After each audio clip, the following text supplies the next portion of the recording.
How's it going, folks? Not that this is necessary or that there just has to be another review out there for this album, but I still just thought I would, just share my thoughts on it because, hey, why not? Why not? But today I'm going to be talking about the latest album from Visions of Atlantis. The name of this album is Pirates, and as always, before I get into that nitty gritty, let's check out that cover. So, boom, check it out. Great cover. Great cover. I mean, the name of the album is Pirates, and you see just this great scene of, a ship sinking with, fire everywhere. And you see these pirates with their swords, and, there's barrels in the water, and you see the ocean around, and there's another ship, and the sky is up there kind of with some clouds. And it just depicts this really, really cool pirate scene. You see like banners flying. It just really, really great. So just from artistic and aesthetic perspective, I love this cover. What is there not to love?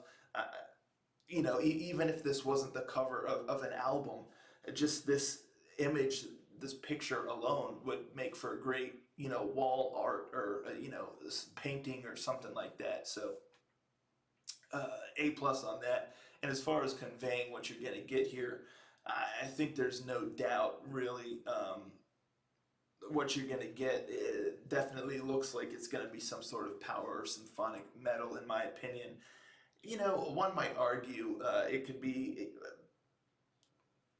I just don't think that one would get the idea it's going to be like a new wave of traditional heavy metal or something. I really do think that this conveys a power symphonic metal vibes, especially with the name Visions of Atlantis. Like if you've never heard of them before and you saw this Visions of Atlantis, Pirates, it's like, oh, this is definitely some kind of like power symphonic metal to some regard. Whether it's more leaning on like the folk side, almost like an Ailstorm, or whether it's leaning more on the side that this actually is, just more on like the symphonic side, less folk. But yeah, so can't go wrong with this cover. I dig it on both fronts. So there's that. But anywho, this bad boy's got 12 songs on there and comes in at about 58 minutes, which it's a solid runtime, but it uses that time to the fullest. There's not like a minute wasted or anything like that, or anything that feels like it's filler. Every song feels like it belongs and like it should be there. And that 58 minutes really kind of runs out before you even realize it. That's how much you kind of get engrossed and you kind of enjoy this thing. But if you're not already aware, what you can expect from this album is just the best way to explain it is really just a symphonic, kind of an epic, almost cinematic sound with heavy vibes of kind of seafaring and pirates. You get there's lots of cool instruments kind of thrown in certain spots. That you get like a flute, and there's time that I swear it's a hurdy-gurdy. And you get stuff like that that gives somewhat of a whimsical, adventurous feeling. So really, I think that's the best way I would describe it, is like a adventurous symphonic epic metal, or as epic symphonic metal, something along those lines, because the guitars and whatnot are there, but really what takes, I think, the forefront and really gives this the unique and the grand and bombastic sound is the symphonic elements and the keyboard and stuff like that. But again, that's not to diminish the role of the guitars, because they are ever present and ever chugging along, and adding a nice rhythm to the songs, and you get some good solos. And so the guitars are there without a doubt. But what I think really, really creates this,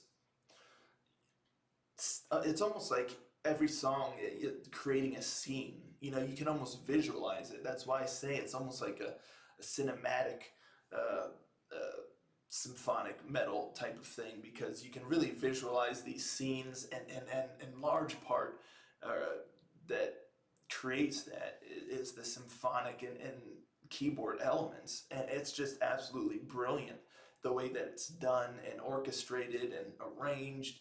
And again, it really gives that sense of a adventurous and a seafaring kind of fun, whimsical, epic kind of sound, and it's super enjoyable. And you have all of that, and then you throw in the dual vocalists, Clementine and Mikhail, and they are just both fantastic, and they sound so great together. And Clementine, I have to say, is just astonishing vocalist. I mean, her range and her control is truly remarkable. It doesn't matter when or what song or the way she's singing or how she's singing it, but you're just constantly mesmerized and enraptured with her voice and what she's saying. And it just truly a powerful, strong voice that again really can control the narrative and can control your emotions and your feeling and the way you're listening to the songs, because there are certain moments in songs where things are kind of fast paced, but then they'll kind of lower. Anyone who's seen the single or heard the single Legion of the Seas knows that there's like the fast pace, but then it kind of drops off, and it's kind of just her voice, and she goes more into like like kind of an operatic style of singing, and it's just like wow, it almost stops time. So I just huge kudos to her and her just masterful vocal work on this album. That and those symphonic elements I was talking about, the way they're arranged and orchestrated to create this unique sound for this album. Those two things I think are really the heart and soul of the album. Everything else is also fantastic, but those two things are what really makes this a unique and memorable album. But not to diminish Mikhail's vocals, because without him, also it just wouldn't be right. They make their voices together and their personas. If you've had the luxury, like I have, to see them live, they just have such great chemistry together on stage and their interactions, and you can hear that in their voices too on the albums, and that just speaks volume, or that just really adds that extra element, because they just work so well together, so well together. It's amazing. And his voice, of course, is fantastic, and he's also got just great control and great range, because he'll be right in there in lots of spots when things get more mellow or melodic, and he just really can capture that voice. And to go in and be singing alongside such a powerful voice that Clementine has, he really is able to hold his own there and just really complement the song, and yeah, it just excellent. That's the best way I can describe it. Their two voices together are just excellent. There's no negative or nothing I can even say whatsoever negative about the vocals here or the sound. It just is a great sound, and every song almost tells a different tale, and no song sounds the same, because not only is every song somewhat arranged differently, but they also convey a different mood, so to speak. You can even tell just based off the singles, Legion of the Seas, Melancholy Angel, and Master of the Hurricane, that they're all very different, and every song here is very different. And then like Clocks, track 4 on here is just a fun, almost on the verge of pop metal, but still retaining the sound for this album, because Visions of Atlantis has a sound. They've always had a sound that is signature of them, but I feel like on this album in particular, they ventured outside that sound a little bit. On some songs, you can hear that more signature classic Visions of Atlantis sound than others, but on other songs, they create something new. They really took that signature sound and that's been polished over all these years, and it's just a fantastic sound.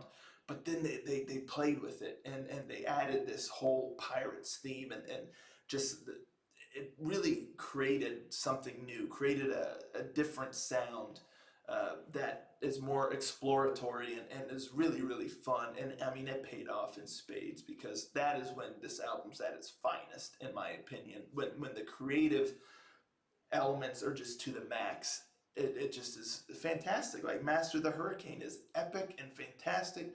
And then you get Clocks, which is also epic and fantastic, but in a different way. It's just a lot of fun and very catchy. And like I said, verges on a pop metal a little bit at times, but still has that sound from, this album. So it's just really cool, really fun. And as you get further along in this album, things slow down a little bit. Um, like In My World and Heal the Scars and stuff like that, you get things that are a little bit more ballad like. And I believe it was, I'm trying to recall now if it was In My World or Heal the Scars. I'm pretty sure it was In My World, but I could be wrong. But I'm nearly 100% sure uh, that one is the one that's got like a flute in there, and it's really nice. It's almost like a folky kind of epic ballad with Clementine taking the primary vocals on that one. She really kind of has primary vocals on this whole thing, with Mikkel kind of supporting, but he's there more prominent at times than others. But this song is primary her. But so, it's really, really nice. It adds little flavors and extra elements to your typical kind of symphonic metal ballad, uh, with just a little bit of folk elements, and just that, again, that seafaring, that pirate-y sound from, that they crafted for this album. And then the final track, I Will Be Gone, is just amazing, and ends the album on a super, super high note. It's just a really great, catchy, and emotionally charged track with both of them doing vocals, and there's long stretches of just instrumental, and it's just really, really wonderful. So yeah, this album had a ton of build up, a ton of anticipation with all the singles and all of that, and a lot of hype around it, and it's all definitely warranted. It all paid off really well. This is a incredibly solid album. That's really what I got for you. And you know how I always like to tell you folks, if you're just going to give an album one chance to decide if you're going to listen to it or not. And my recommendation for like one song for you to listen to that I think best encapsulates the album, or best will give you an idea on the album to see if you want to hear it or not. On this one here, I would honestly just go with any of the three singles. Legion of the Seas, Melancholy Angel, or Master the Hurricane, because all three give you a good idea of what the whole album is going to be like. And yeah, so just check out any of the singles. You can just even 1, 2, 3, pick one, because I can guarantee you're going to be hooked in off of any of those, and you won't be disappointed on the album. So that's Visions of Atlantis with their latest album, Pirates. This is the best they've ever been, in my opinion. This lineup here, it just works so well. And yeah, if you're looking for something to listen to while you sail the seven seas and plunder and all of that kind of stuff, you can't go wrong with this one here. It's just some fantastic seafaring symphonic metal. Let me know in the comments down below what you all thought of this album, and if you haven't heard it yet, I'm honestly not quite sure why you haven't, but yeah, check it out, and yeah, let's talk about it in the comments. So that's what I got for y'all today, and I'll catch y'all next time. Ranger, out.